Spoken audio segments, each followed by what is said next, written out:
Hi, everyone.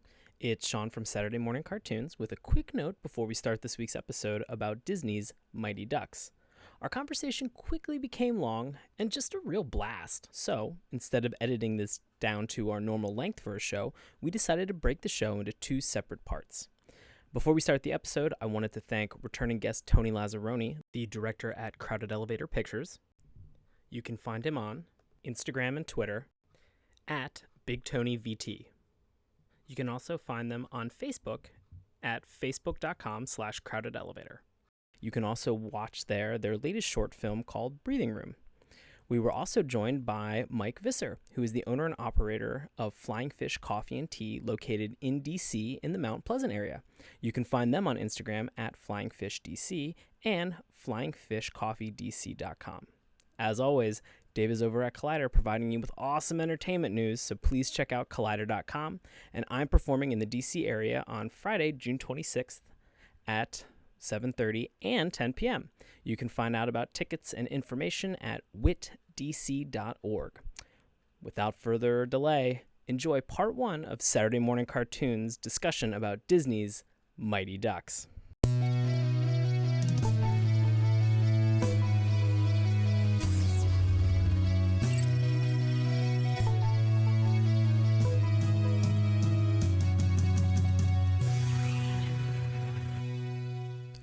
Welcome to Saturday Morning Cartoons, the weekly podcast that revisits, reviews, and ridicules some of the world's weirdest animated series. Coming to you from Anaheim, California, but not really. I'll be your host, Dave Trumbore. Joining me, as always, my co-host, Sean Paul Ellis. How's it going, sir? David. I'm doing well. How about yourself? Oh, I'm just loving it here in sunny Anaheim, California. How about you? Oh, man, I'll tell you what. Already is beautiful this time of year, and I'm loving it. I feel like we should go catch like a hockey game or something sometime. Just something random, out of nowhere. Already ahead of you, bro. Oh, are you? I bought some tickets. Oh, do you have anybody you want to go with, maybe? Just me and yeah, you'd be kind of it was, weird. I don't know. I got like a Groupon pack of 4. Oh, sweet. Excellent. So I'm very lucky to be joined by... Yes! by the emphatic yes in the background is our returning friend and director of Crowded Elevator Pictures. He got it. You screwed it He up. got it. It's Tony Lazzaroni. Hey. Welcome back, Tony. Welcome back, buddy. Tony. Remember how Sean used to help me out with movies? That's not happening anymore. That's understandable. We also are joined by another special guest. He is making his first appearance on the show. We are excited to have him. Please welcome Mike Visser. He's our friend. He is a hockey aficionado, duck enthusiast, and he's also the owner of Flying Fish Coffee and Tea that's located in DC. Hello. Welcome to the show. Thank you very much. A hockey aficionado, a duck enthusiast. So is Mighty Ducks just like your just perfect dream come to life? I won't lie, I do have the DVD box set. Okay, now DVD box set of the cartoon series, of all the Disney live action movies, or all the above. I'm sorry, I wasn't aware there was a movie. I almost bought that for a second. I actually dude, I love the history of this. I had to go back and make sure that, because I'm like, okay, there is a hockey team that exists, there is this cartoon show that we watched, and there is obviously the movies that came out of Disney, and I couldn't remember what order they came from. What you would think was that the hockey team existed first, and somebody was like, hey, we should make, we should make some marketing on that. No, definitely not what happened at all. So yeah, we can talk about that a little bit, but. Yeah. Well, the interesting and the fun thing is that, to come to anthropomorphic ducks that actually are taking this literally and playing hockey, yes. We've come a long way from Emilio Estevez doing community service to help a bunch of boys. It's quite the jump. Quite the really jump. Is. I don't really know how they made that, but, over the course of about, 4 years, I guess. A lot of things can happen in Hollywood or Anaheim. Right. Yeah, it's just how it goes. Amazing. Speaking of history, buddy, do you want to walk us through that one? Yeah. If you got that queued up, yeah. I totally did. Otherwise, we'll let Tony vent for a while. The screen. So the Mighty Ducks, Disney's Mighty Ducks, also known as Mighty Ducks the Animated Series, is an American animated television series that aired on ABC and is in the syndicated, or part of the syndicated programming block, the Disney Afternoon, in the fall of 1996. The show was inspired by and loosely based on the live-action Mighty Ducks film. I have no idea how. I love that they had to note that, though. Just like loosely based. It wasn't. They play hockey. They play hockey, and the team is called the Mighty Ducks. Yeah, that's all you need. That is based on, if I had Loose association, exactly. It's also based loosely on the NHL team, the Anaheim Ducks. Right. Which, if you guys are not aware of this, the Anaheim Ducks are actual real ducks that play hockey. It's the cutest thing ever. Sort of. I have full disclosure. I enjoy watching hockey games. I am probably the worst fan ever because I just like going. I just like the experience. That's what it is for all sports. Is I'm not a fan. I like going, and the energy's fun. People are cool. Everybody's there to have a good time.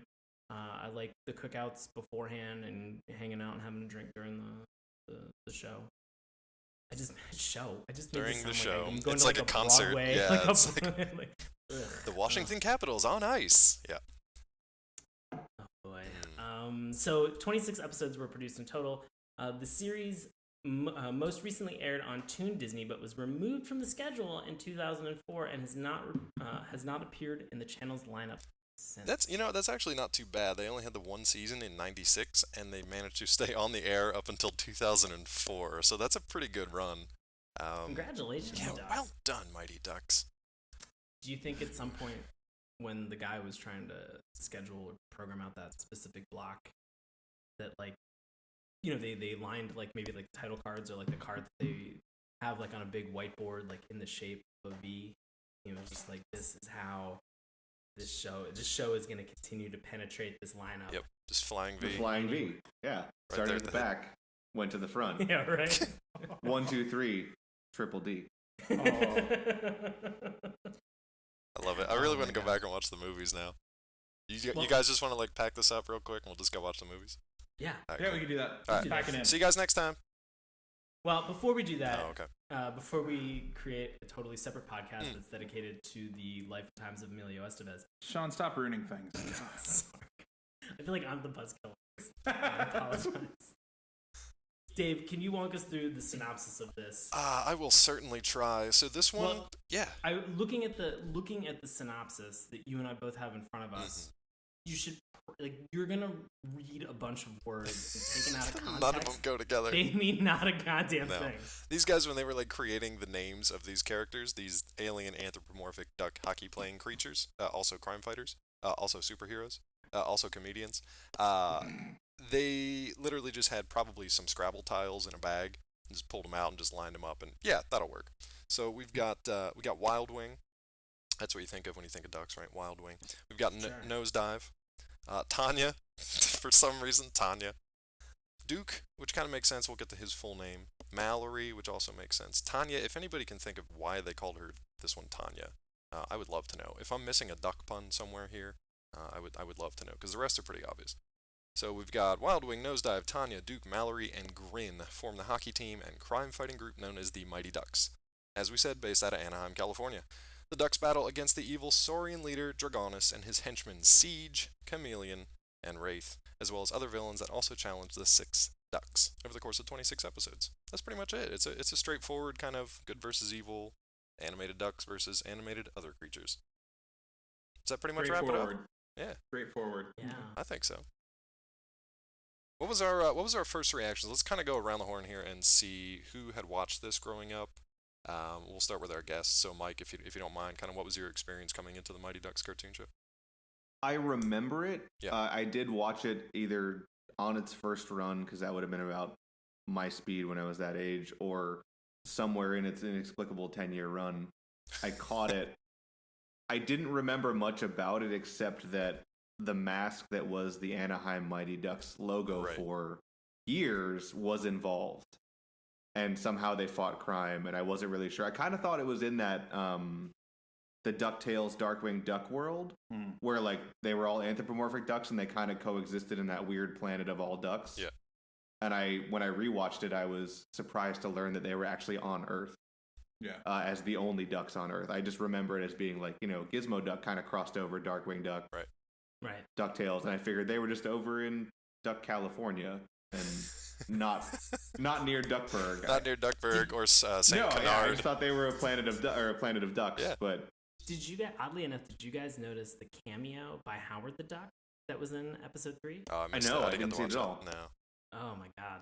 But I was thinking of Howard Duck. It didn't. Oh, okay. I was like, Marvel properties? Is this before Disney owned Marvel? That was like foreshadowing of what would come down the road, and Disney would buy out Marvel. Yeah. That was. I know. Well, that was. I was going to ask, and I don't know if this. I got a nerd boner for a minute. I have to admit. I'm sorry. I don't know if this comes later, but Such a waste. was anybody confused and a little bit off-put by the biology of the ducks? Like they were humans with bills, and the bills sort of looked like masks because otherwise they were human. Right. But they had these weird things extending from their faces. You mean by the fact that I was a little turned on by Lucretia DeCroix? See, now I thought Sean would have been the first one.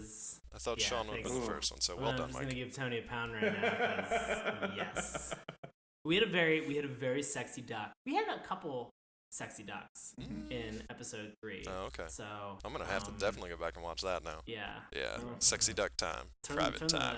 Hit that dimmer switch. After dark. I was glad they broke. Mighty Ducks After Mighty Dark. Ducks After Dark.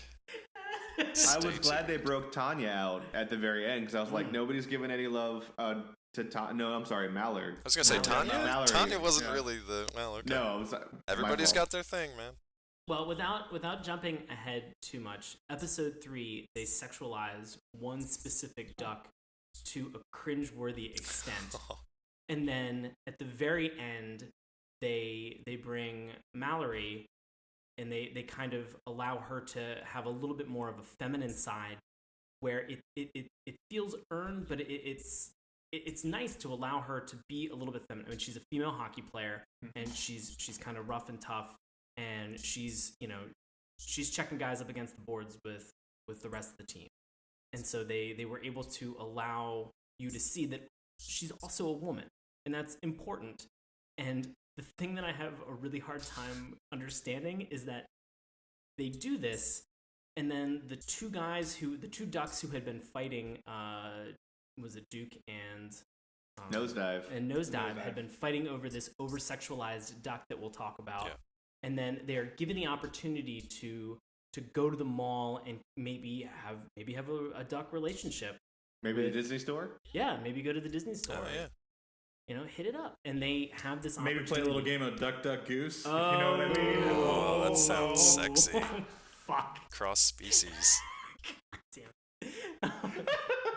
He is so proud of himself right now. I'm sure proud he of is. him, That is too. very I'm good. proud of That's him, very too. good. And they're given this opportunity to understand that Mallory has this feminine sexual side as well, and they both look at each other and just go, nope. It's very awkward. I love that they So waited for the awkward. first episode after the pilot. Ostensibly the first 2 episodes are basically the pilot, the introduction to this thing. I love that they waited until just the first episode after that, just be like, all right, now we're gonna get creepy. So they let us go through the first 45 minutes before getting super creepy. I'll put it this way: episode 3 is where they found their voice in the show. There you go. 3 into 26. That's not too bad. It's hitting the ground running there. They hit their stride in terms of duck sexuality in episode 3. That's actually a ice hockey term too, and I know you didn't do that on purpose because you're not a sports guy, but well done. Stride? Yeah. Oh, okay. Yeah. Just go with it. Oh, look at me. Look at you knowing sports stuff. Look at me knowing stuff about sports. Yeah, just sit back and be proud of yourself. So proud. So proud. Let's talk about something that's near and dear to my heart. Well, I mean, Mike. So that was your impression. I'm sorry, I didn't mean to cut you guys off. Tony, did you watch this show? I vaguely remembered the show. Okay. I think I was kind of in the same boat as Mike was. I thought it was more, and for me it was animation style. I thought it was much more, with that kind of, no pants, duck with, duck feet running around like Darkwing or DuckTales or something like that. But, Yeah, like the old classic Disney style of animation versus the kind of action-oriented stuff. Classic nude ducks. Classic nude bottomless ducks. This was G.I. Joes with duck heads. Yeah. Is what this was. Yeah. It was a weird mashup of some like random action. It seemed like they took stories and plot lines from other Disney properties and then just kind of mash them together to fit the Mighty Ducks franchise. And they did, in as much as actually, if you look at a lot of the voice cast, the actual names that are on this, most of them were on ABC or Disney programming at the time. So I think it was an inexpensive choice to pull in some of the quote unquote big names that they had on this show at the time. They are awesome too. It is like an all-star roundup of voice casting here. Right. So we'll go through that in a bit. Yeah. Sean? I definitely watched the show. I don't know how many episodes, but I was like, this was definitely on during like the prime time when I was watching cartoons all the time, which is still now. Yeah. So for the last 30-some years, it's been a prime time. Wait, how many years did you give me? 30-some. Come on, buddy. I'm being generous. I thought you said 37. I was just like, why would I do that to you? 30-some. You're an old soul. Old soul, Sean. You were watching cartoons in the womb. You know what's interesting though? Like I remember watching this, and I don't think I ever thought it was related kind of to the DuckTales or Darkwing Duck until I started watching it here. And then Mike, you made a good point. I was like, why is this not set up in the world? Like, it's only because they had to connect it to the Anaheim Mighty Ducks franchise. That's the only reason, because you've already set up two different, very successful series that were set up in a fictional world where everybody's an anthropomorphic creature. So they've already got ducks. And the only reason they weren't in this one was because they had to connect it to the hockey team, which I just find ridiculous. But it's a good point. I mean, how are you going to get those little, naked bottom duck feet into skates? That's just, it's a logistical nightmare. It's the same thing as jamming a duck beak into a hockey mask, though. You just make the thing to fit it. Like, I feel like they could have figured it out. It's interesting to think it could have gone a whole different direction, though, if it was kind of the Darkwing Duck style ducks in this series. Completely different. I love that they didn't, and you say hockey mask, but everything is duck shaped. Yeah, that's a fair point. I think my favorite was there was a scene in I think it was the third episode where the plane lands and the landing gear come down and there are hockey masks on each of the wheels of the landing gear. Their car has a duck bill on the front. Everything is duck bill shaped or duck face shaped. It's just it's not just duck shaped. It's the duck hockey mask. Right. Like it's the combination of the two that they just use ad nauseum after you spend the majority. Well, after you spend the majority of the first episode trying to get him to put the fucking mask on, then he won't take it off. He's just keeping it in his little side pouch. What are you doing? Because when he puts the mask on, Drake is really dead. Yeah. If he doesn't put it on, he's not dead. Right, exactly. Yeah. Exactly. Right. And we're not Deal with it, boy. We're not talking about Canadian rapper Drake. No. I mean, we could be. I don't know. Let's not. Is he alive? I don't know. He's very much alive. Okay. I really feel like whether or not I put on a special mask. We did gloss over this amazing synergy between we just bought a hockey team, we have a successful movie franchise, and I think we'd like to sell some toys. Hey, you, how do you put that together? I don't know. Interdimensional ducks who play hockey? Nailed it. Make it. Boom. Who come from Puck World, where everyone loves hockey and it's hockey all the time. Dude, I would go to that world in a heartbeat. That sounds like a great place to live. No, Mike brings up a great point. Yeah. I love the point. I love. This is getting ahead of ourselves, but I love in the first episode when they finally arrive on the planet Earth. Yeah. And I have a question about whether or not this is the planet Earth.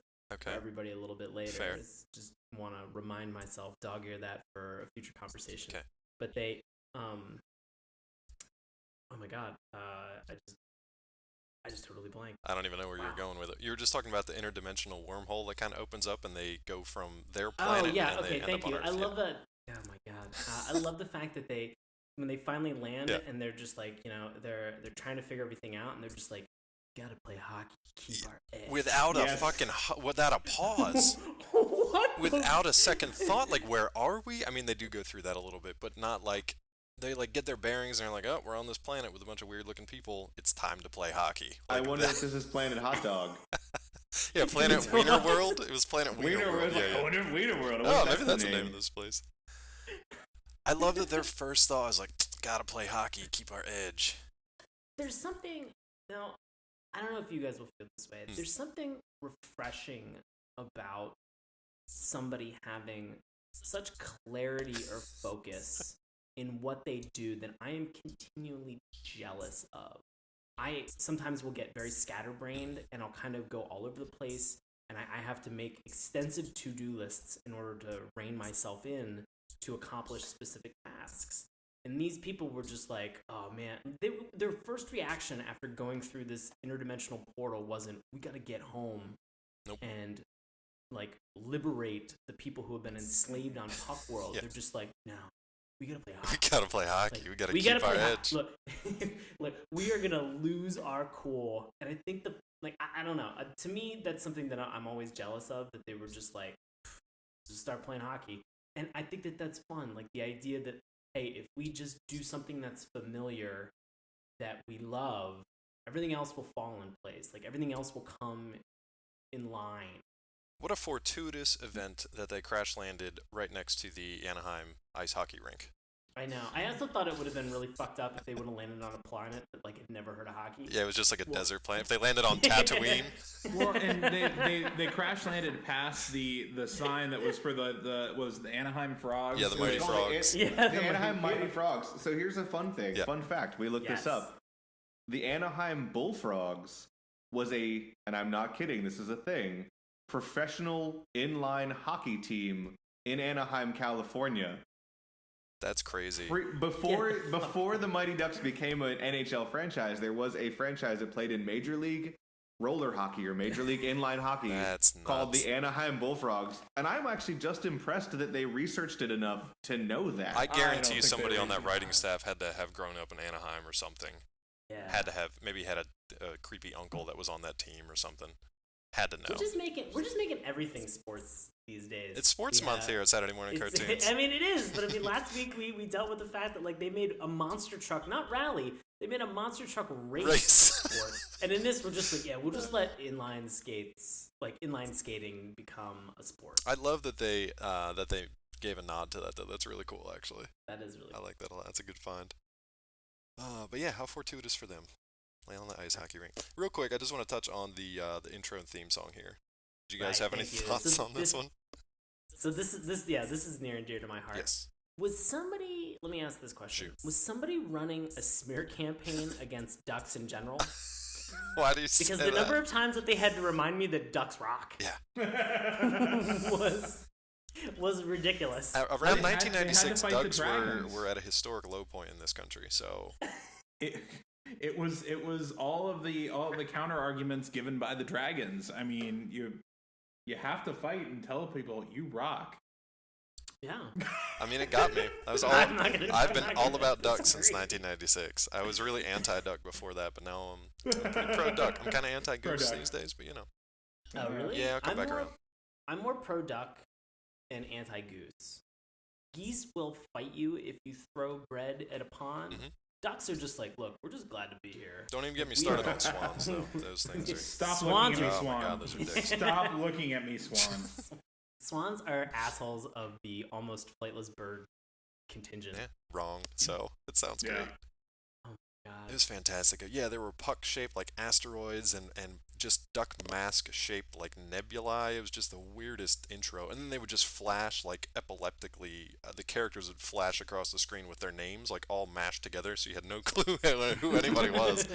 And then intercut with these like smash cuts of like all the ducks in their gear and just playing hockey against some like nameless foes, just to give you an introduction of like what the tone of the show is, what these characters are going to look like, and then just like hold on to your butts because get ready for a ride because you don't know what the hell's going to happen. But yeah, I rather enjoyed that theme song. But I think I've heard in previous episodes when I've listened, you've talked about before like how this intro told you everything you needed to know. Yeah. You got the names of all the characters flashed at you, almost harder to read. As long as you didn't and blink. What they were doing. And what they were doing. That's all you need to know. Ducks, hockey, Ducks rock. And you got the villains. That's it. Show over.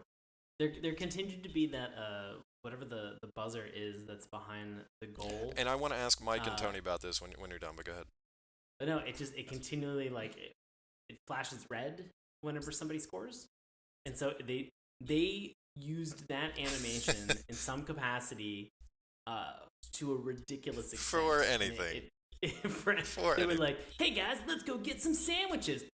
Like that was the interstitial, like almost wipe that I came to just love it. It was like, oh man. Now I gotta ask Mike and Tony this because you guys are the hockey guys as well. I don't remember there being. Is it green and red? Is that normal? I always thought it was just a red light back there for the goal signal.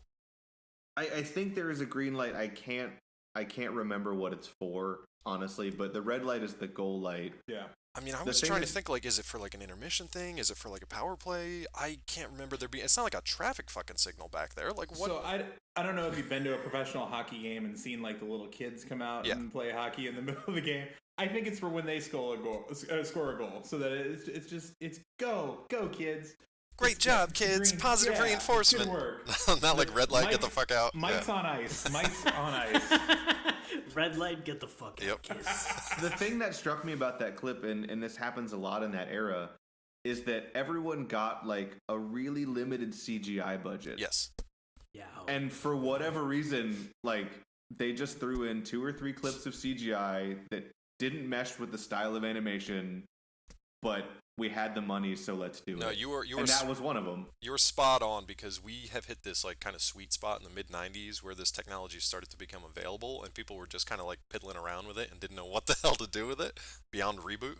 So last week on Mutant League, we saw that on Mutant League, too. There was, like, a weird animated Zeppelin and a weird scoreboard, but everything else was that hand-drawn animation. So, yeah, same thing here. The moment where they explained what the ridicules were and how they work. And we keep equating it to the idea that, like, somebody received a copy of Studio Max version 1 and gave it to, like, a nephew. And that just, like, ran the tutorial. Like, and just like, I got this. Look what I made. Yeah. Red light, it spins. Yeah, you'll be fine. Come on, Uncle, put it in.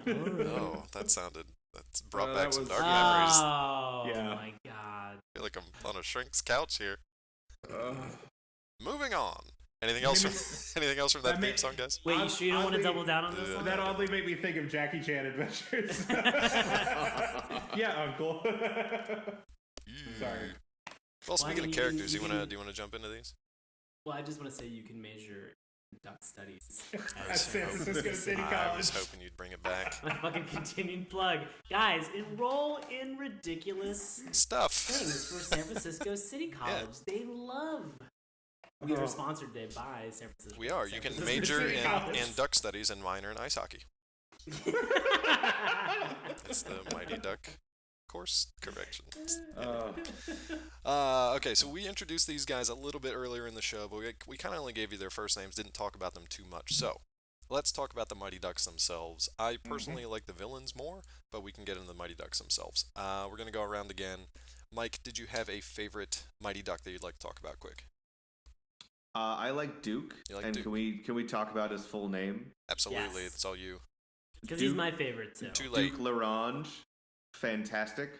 Yeah. Also known as the duck version of Snake Plissken meets Luke Skywalker. Yep. He was actually apparently modeled off of some I don't have it written down in front of me, but off of an Snake anime Plissken? character.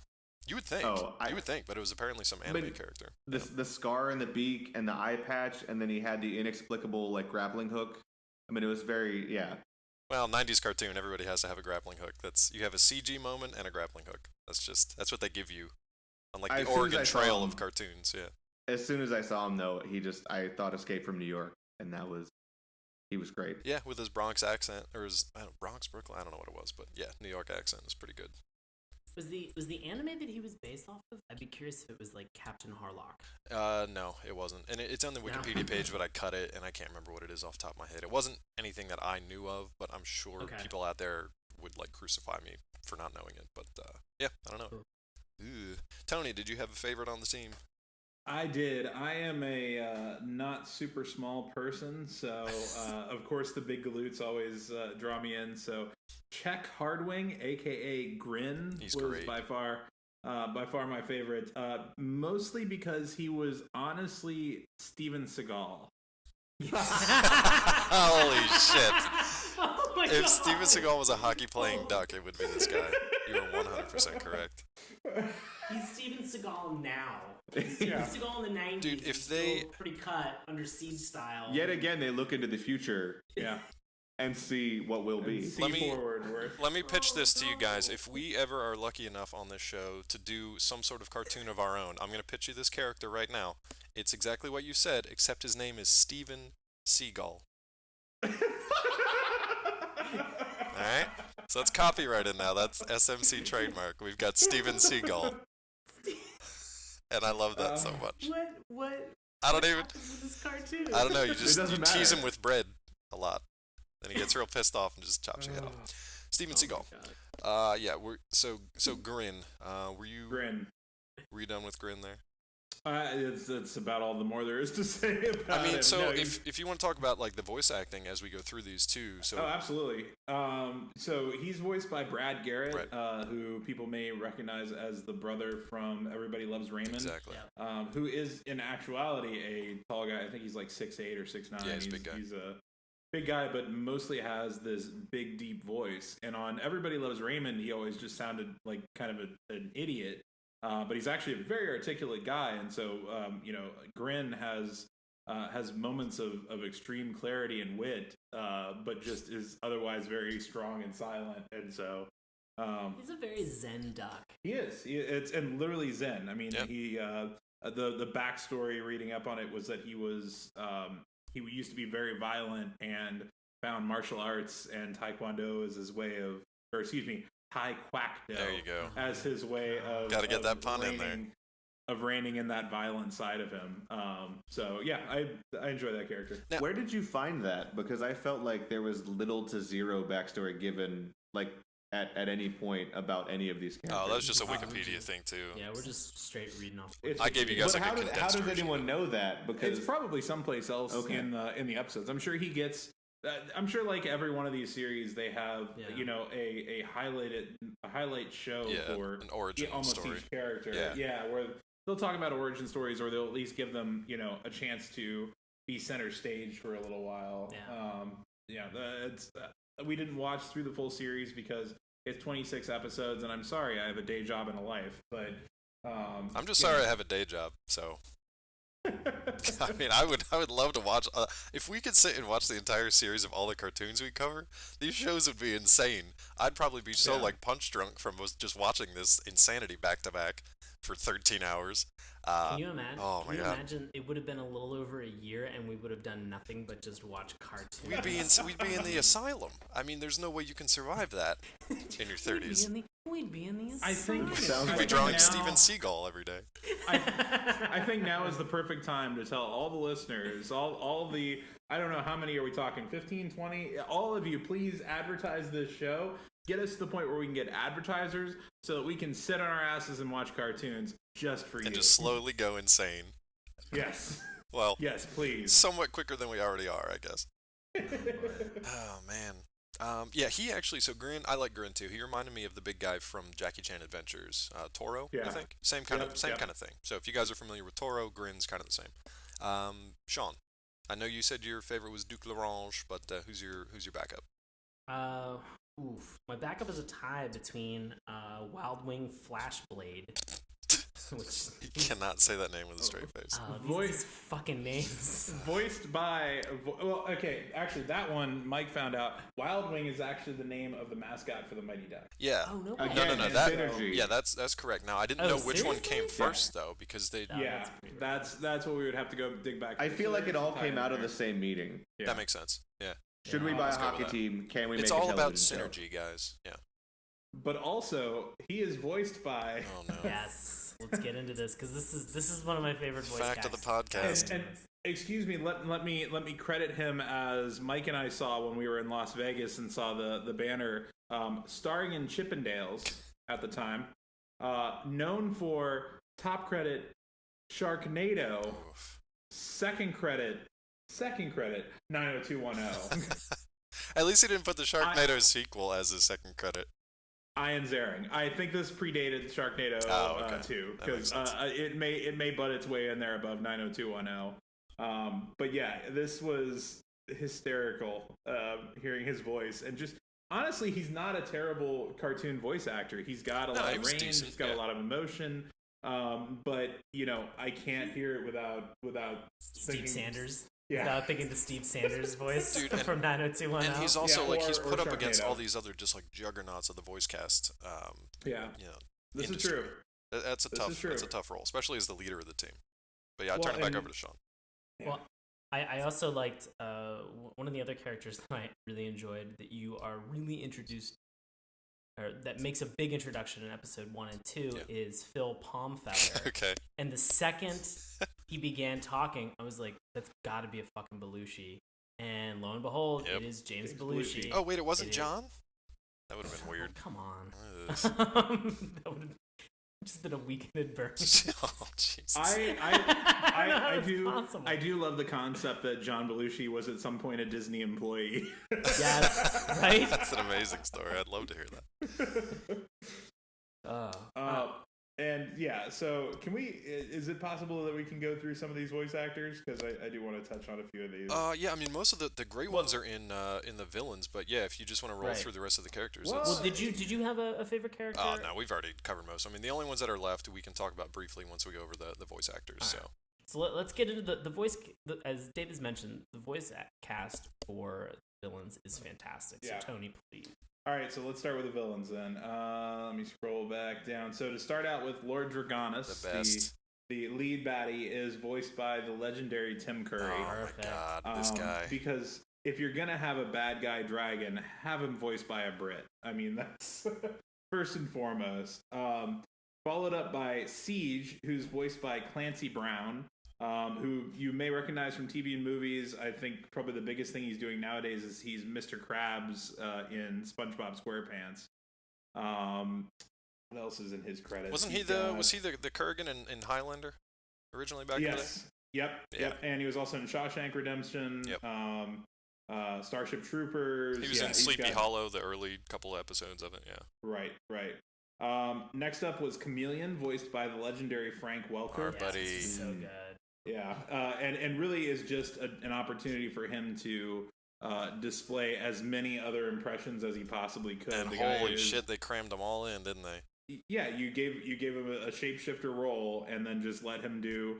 I have to mention it's hysterical that he had no context of Earth society, and yet was able to thank you so easily mimic Groucho Marx, Curly from the Stooges, Marty Feldman. I think you were introduced to him doing a Groucho Marx impression, and I'm just like, how the fuck would he know that? He's got interdimensional TV. He's fine. Well, do you think that they had a duck version of all of those sitcoms on Puck World, and that's how? Maybe. Because when he but he didn't. No, he didn't do a duck version. When he turned into when he shapeshifted, he turned into a human. Yeah, into humans. Yeah, that made no fucking sense to me. Unless he was watching. Look, we've been sending our TV waves out there for decades now. They just must be watching TV out there. Maybe Groucho Marx is like the most current thing that they have. This could be. Yeah. And finally, we have Wraith, the ghost smoke wizard of the group. Who was voiced by Tony Jay. So good. Who you may know from his Disney games, Shere Khan, from Jungle Book and he's voiced a number of other baddies. Well, he was also Megabyte on Reboot. And he was also Megabyte on Reboot. He was also Virgil in Mighty Max, which is still one of my favorites. So we had Tim Curry and Tony Jay from Mighty Max. Yeah, and that was just a great group for it. But going back to our quote-unquote heroes, so we talked about Ian Ziering. We've got Nosedive Flashblade, who is the younger brother of Wildwing Flashblade. So it's interesting that they have him patterned after Michelangelo, and he feels like the duck version of, if you listened 2 weeks ago, Wayne Gretzky from Pro Stars. Right, exactly. It felt like they just put a duck mask on the Gretzky character. Hold on, I've got a theory that I'm gonna share with Sean here in a minute because it'll make the most sense to him. That ties the last 3 cartoon series we watched together. But I'm gonna wait. I'm gonna work this out in my head, and I'm gonna. Okay. Yeah. Okay. But voiced by Steve Mackle, who the thing I most recognized him from when I was looking through his liner notes was the voice of NBC Must See TV. Oh wow! We talked about Duke Larange, voiced by Jeff Bennett, who's done a handful of voice roles. I'm trying to remember which one. Yeah, it's like really distinct, but I couldn't. I mean, you recognize the voice, but I couldn't place where I'd heard it. Yeah.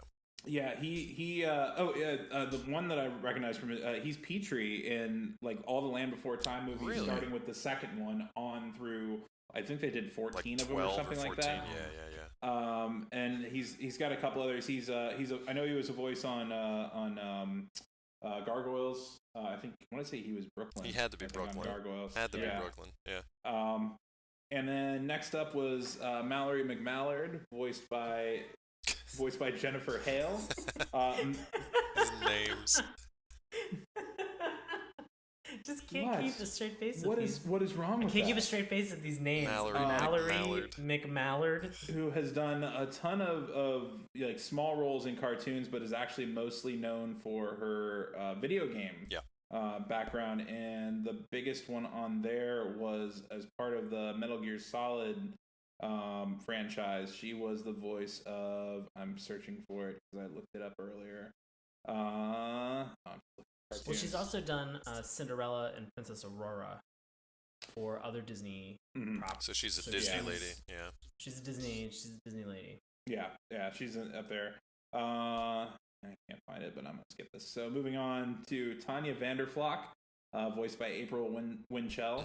Also has a number of voice credits to her name, namely, she was Cruella de Vil in the 101 Dalmatians series. That's interesting. Yeah, I thought that was a cool one. And she was also Muriel Finster, Miss Finster, on the Recess series, including all the movies and everything that came after that. She was also the judge in the aforementioned Clerks animated series that Mike brought up a little bit earlier. Before Judge Reinhold. Yeah. Her dad was also Paul Winchell, who was like a really early like television ventriloquist. Yeah. Who would come on. So that explains it. She's like great voiceover star. Yeah. And then we have Grin Hardwing, we talked about, voiced by Brad Garrett, and Kennard Thunderbeak, who makes his appearance only in the first episode. Makes his actual appearance only in the first episode, right, and then is echoed throughout the entire damn series every time they need to show how traumatized Wildwing, the main character Wildwing, is by it. Okay. Anyway, moving along. How traumatized Buffalo Wild Wings is voiced by, and this is a returning one, Townsend Coleman, who was Wayne Gretzky on Pro Stars, and also was Michelangelo in the Ninja Turtles. Now that is a perfect lead into my cartoon theory that ties these the last three shows we've watched together. So just, yes, sir. People were drunk when they made. Just indulge me for a second. That's probably what happened. But sure thing. Okay, we've got Pro Stars. Okay, with the Wayne Gretzky / Michelangelo character. We're assuming this Wayne Gretzky exists in real time Earth around the same time that the real Wayne Gretzky was present, right? So we've got that. Sure. Now we've got Mutant League. You know that the radioactive megaquake that rocked the city in the opener of Mutant League mutated people into just ghastly, horrific proportions. So, I posit that Wayne Gretzky actually got exposed to this mutate somehow and became what is now known as Nosedive. What the hell's his name? Flashblade? Nosedive Flashblade. Yes. Or he's at least somewhere on the genetic line to Nosedive Flashblade. So you're saying, Wayne Gretzky mutated into a freak duck hockey player, and his eventual, somewhere down his line of ancestry, is Nosedive Flashblade. I'm trying to tie these last three shows together. It makes sense honestly, to no one but Sean. I can't argue with that logic. Yeah, it's great logic. I'll allow it. Okay, wonderful. Judge Reinhold allows it. Well done, sir. Can I point out one person you left out? I think I hadn't left him out. I think we were coming back to it. Did you leave out who's possibly my favorite character? Yeah. Captain and Cleghorn? Oh, no, that wasn't what I was going to talk about. Oh, that wasn't well, we already mentioned Phil Palmfeather, voiced by James Belushi, who is the asinine manager for the group. Just goes around and talks about money the whole time, but seems to have a slight bit of caring for these anthropomorphic ducks, mostly because they line his pockets. But no, Captain Cleghorn is the other one I want to bring up, voiced by Dennis Franz, NYPD Blue Baird ass fan. Yeah.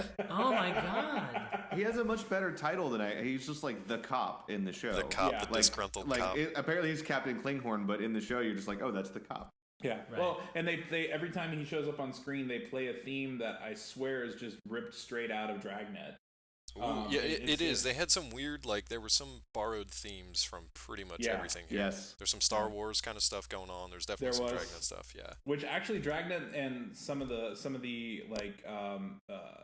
themes from Star Wars and Dragnet are actually very similar. I think a lot of it just comes from the fact that it's like a French horn section that does the melody in those. That makes sense. They wind up sounding very similar. Cool. No, actually, I think why. Well, thank you for that rundown, Tony. Thank you very much for that. Well, who did we miss, and who was your favorite? We missed, possibly, I say this, not jokingly, because he's only on screen for a very brief second, and it's in statue form, but we're missing Drake Duquesne. Oh, Drake Duquesne, the legendary hockey-playing duck freak of Puckworld that originally saved the entire planet from the invasion of the Saurians. Mm-hmm, So Drake Duquesne.